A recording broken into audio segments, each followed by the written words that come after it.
morning, guys. We're back in the kitchen. It is still morning, it's Wednesday, and we just finished up our Zoom coffee break, so little plug for that. If you guys have not joined us for one of those weekly Zoom meetings, it's a really nice, casual, just easy conversation, talking about current events, talking about opinions on how things are going to be going forward. Real simple. The information is always available on our Facebook page. It's also sent out through our daily emails. So if you guys want to join, or if you don't have either of those and you just would like to have a link, you can email me at nboutan@tilsonburgseniorcenter.com and I will make sure you get that. So that is my shameless plug for that. Today we are thinking about supper, which I know it's early, but this is a dish that you want to prepare early and let it sit and percolate and simmer a little bit. Today we're going to make a really zesty, rich pasta sauce, tomato based, but with sausage. So I know in typical bolognese pasta sauce you sometimes will see people using sausage, but they also usually use veal or beef with it. This does not. So these sausages I stumbled upon the other day when I was shopping at the Metro, and they caught my eye just because they looked like a really great piece of meat laying there in the cooler, but they were also chorizo sausage, which I like more than like Italian or a mild or a honey garlic. I like chorizo sausage because it has a little bit more spice to it. So this was part of a family pack. I think there were 6 sausages this size. They're huge in that package. So I bought one and I've used half of them for something else already, actually for another version of this dish. But today we're going to use these and we're going to make a really rich, thick, zesty bolognese pasta sauce with sausage. So stay tuned. So in terms of our ingredient list today, we have, as I said, our beautiful sausages, which we are actually going to remove from the casing and scramble fry in a pan so that it kind of resembles ground beef. We have 1 large can of plain diced tomatoes, which have been draining for about 5 minutes. And as you can see, there's a lot of liquid comes off those tomatoes, which you do not want in your pasta sauce. So give them a good 5-10 minutes to drain. But to use with this, it's Garden Select garlic and onion. The Parmesan cheese one, the Fort cheese I think it's called, is also really good by Catelli. We've got some onion powder, it says garlic salt, but it's actually garlic powder in there. I don't really use garlic salt. We've got some black pepper at the back, some sea salt, and then we've got some cayenne pepper flakes. Down here we have about half a red pepper, finely chopped, 1 large carrot, finely chopped, and over here we have half of a large Vidalia onion. Now you can use any old onion you would like in this, but I do find that the Vidalia onion, being a sweet onion, doesn't compete so much with the flavor of the sausage, so it really makes it nice and flavorful. If you have the option of trying Vidalia, if you have never done that before, please do so. Now let's get cooking. Okay, so when I was talking about ingredients last time, I forgot about a couple very important things. So you're definitely going to need some olive oil for your pan, but also garlic. Garlic figures pretty prominently in this dish, and you're going to want 3 to 4 large cloves of garlic. And what I like to do is actually just use sort of the side of my knife to put the clove in the papery covering under the knife, and I just give it a little bit of a pop, and really the covering should come right off fairly cleanly. This one's being a little bit stubborn, of course, because I'm filming. Let's try it again. Take 2. There we go. That'll remove that covering, okay? And you're going to do that, and then what I just like to do is thinly, as thin as you can, slice it. Not chop it, not mince it, which is normally what you see done with garlic a lot, but just thinly slice it. Now by doing it this way, giving it that little bump and taking the covering off, you're also releasing a lot of the oils that are in the garlic naturally. So you're going to get a lot of really good garlic flavor in your pasta, okay? So very, very thinly. Take your time, watch your fingers. And again, as much garlic as you like. I'm using 4 decent sized cloves here, but you can add more, or if you're not such a garlic fan, then add a little bit less.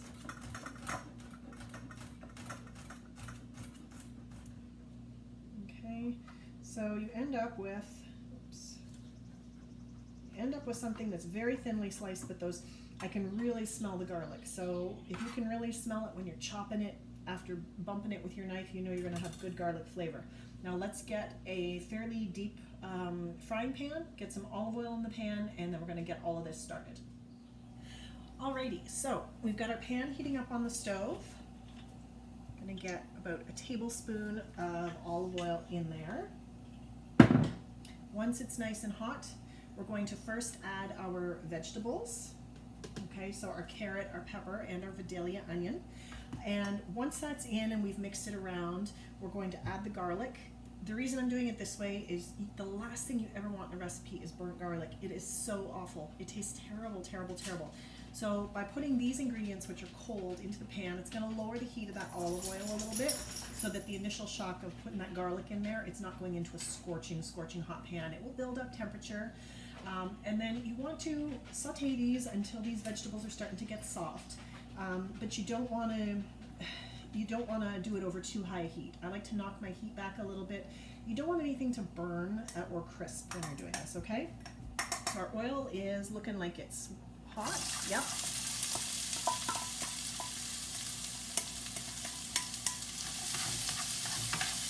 So just to clarify, it's on a high heat now, but I just put all these cold ingredients in, which is going to lower the temperature of the pan. I've just given everything a good swish around to coat it in the olive oil, and now I'm going to add my garlic. And I'm going to cut my heat back from a high to a medium high. And we're going to stir, stir, stir, stir, stir, stir, stir.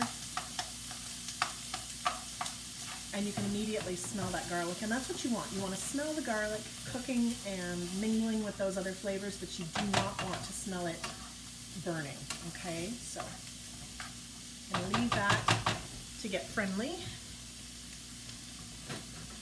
All right, so now our sausage.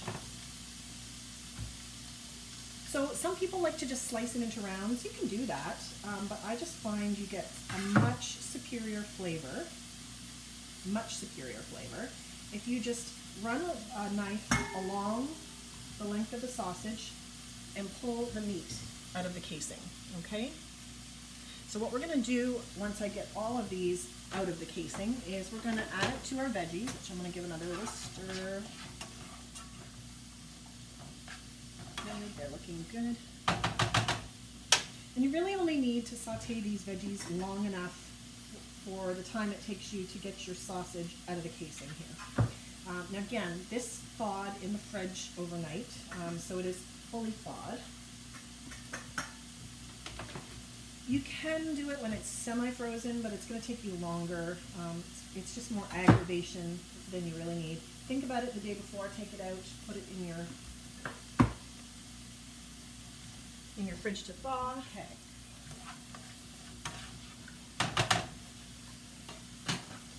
Looking good. So I'm going to take our sausage, I'm going to add it to the pan just as is, and I'm going to just use my spoon, turn my heat up ever so slightly, to start breaking those sausage links up, okay? You want it, the consistency of ground beef is what you're looking for. Now chorizo sausage, I believe, is Portuguese, I think. What I do know is that it has already some heat of its own. You can see bits of red pepper in it. What I like about this one is this is not, these gluten-free chorizo sausages that I got from Metro, they are not spicy. They have a pleasant warmth, but they are not something, my son doesn't like a huge amount of spice in his food. He will have no problem with this at all. In fact, I'm going to add a little bit extra to it. And I'm just going to keep breaking this down until I've got them all sort of crumbled up, and we're just going to scramble fry until the sausage is thoroughly cooked. And at that point, we're going to take you through the rest of the ingredients that you need to do this. Okay, so we'll be back with you in a minute. Okay, so our sausage, we have crumbled it up. I had to graduate, as you can see, to a bigger, slightly tougher implement to do this. But it's crumbled up, and as you can see, very much the consistency of ground beef. It smells so good, so good. But we are going to continue to season here. So, although we have onion in here, Generous sprinkling of onion powder, no particular measurement. Garlic powder as well. Generous cracking of black pepper.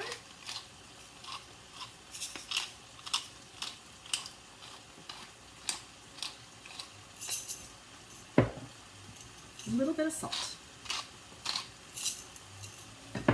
Now, for the red pepper, this is purely to taste. I am only going to use about that much, whoops, because the sausage does have some natural warmth.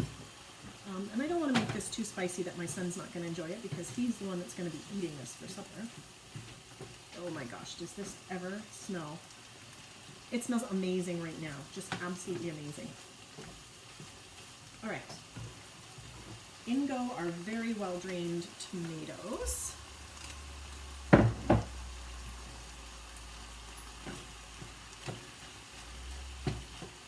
Okay.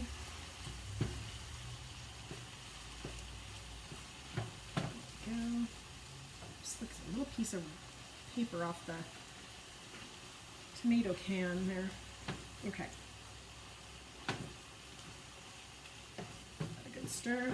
Now we're going to add our pasta sauce. Now, I like my pasta sauce a little thicker, so I'm not going to add an entire jar. I'm going to add probably 2/3 of this jar.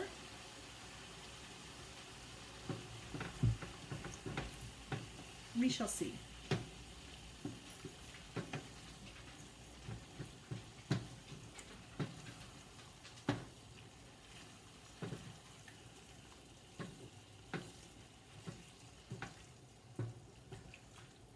That looks delicious. Very nice and thick. Maybe a little bit more of that sauce. There. All right. Just cut my heat way back. And actually, what I am going to do with this now, I'm not going to leave it on the stove on a heater, on a burner, because that's just going to make my house too warm. It's a nice day. I finally got the windows and the doors open and the air conditioning off. So let me show you what we are looking like. So this is looking really delicious. Now, other things that you could add in here to make this more like a traditional bolognese sauce. You will find a lot of bolognese pasta sauces call for the addition of some red wine. When you are scramble frying the beef or the meat, that's fine. You can add that. Also, a lot of bolognese pasta sauces call for the addition of some milk to give it just a little bit of creamy richness, and you can do that too. I am not, however, because what I'm going to do with this at this point is I'm going to empty it into the into a crock pot, and I'm going to put it on keep warm with the lid just slightly ajar so that it can thicken and some of that extra liquid can evaporate, and it's going to be great when it comes time for supper. Okay, moment of truth. See if we can do this without getting it everywhere. Into our crock pot. And as you can see, it makes quite a generous amount. Let's give it the old taste test.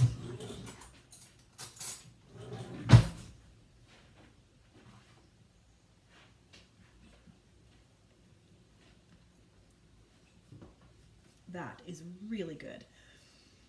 The heat is nice, it's pleasant. It kind of creeps up on you after. It's not something that you put in your mouth and you go, oh my gosh, what have I done? Tastes beautiful. I hope you guys have enjoyed this. I hope you will try this recipe.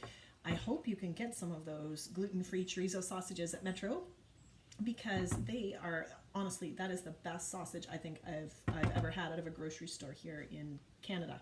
Really excellent for this dish. So how we are going to eat this tonight is just over some cooked angel hair pasta. Use whatever noodle of your choice. You could serve this would be equally good over rice. You could eat it over egg noodles. You could eat it over mashed potatoes, really, or just in a bowl, soaking up the delicious sauce with a piece of bread. It would be great. The only thing I like to do to finish it off before I serve it is a nice grating of fresh Parmesan cheese. So I hope you guys have liked this. Glad to have you back in my kitchen, and we'll see you again soon for another recipe. Bye now.